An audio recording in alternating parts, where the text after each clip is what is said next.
कुठल्याही नंबरचा स्क्वेअर काढायचा बाय युझिंग वैदिक मॅथमॅटिक्स शॉर्ट ट्रिक्समध्ये कसं काढायचं बघा.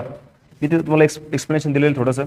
यामध्ये बघा सर्वात अगोदर काय करायचं, जो लास्ट डिजिट आहे त्याचा स्क्वेअर करायचा. मग 2चा स्क्वेअर किती होणार, 2चा स्क्वेअर होतो 4.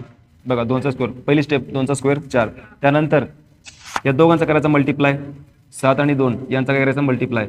7 दुने किती होतात 14 आणि 14 मल्टिप्लाय 2, 14 दुने 28. तर 28शी आपल्याला फक्त घ्यायचं आहे 8. त्यानंतर कॅरी आपल्याला 2 घ्यायचे, कॅरी माइंडमध्ये ठेवायचे. त्यानंतर काय करायचा, जो समोरचा डिजिट 7 याचा करायचा स्क्वेअर. बघा 7चा स्क्वेअर किती असतो 49 आणि जो आपण कॅरी घेतलेला होता 2 तो त्याच्यामध्ये प्लस करायचा. 49 आणि 2 किती होतात 51. म्हणजे आपलं उत्तर झालेलं आहे 51 आणि हे 8 आणि हे लास्टचे 4. 7चा वर्ग 49 आणि त्यामध्ये 2 आपण काय केले कॅरी ॲड केले, तर उत्तर झालेलं आहे 51 84.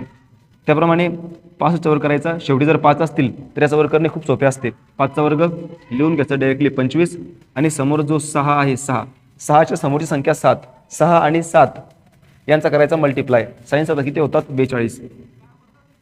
आणि त्यानंतर 2चा वर्ग बघा 4, 3 2 6 7 2 12 2 ह्याच्यात झालेला आहे 1. त्यानंतर 3चा वर्ग 9 आणि 1 10. खूप फास्ट होतं बघा. जेव्हा आपण याच्यावर प्रॅक्टिस करू हे खूप फास्ट होतील आपल्याकडनं.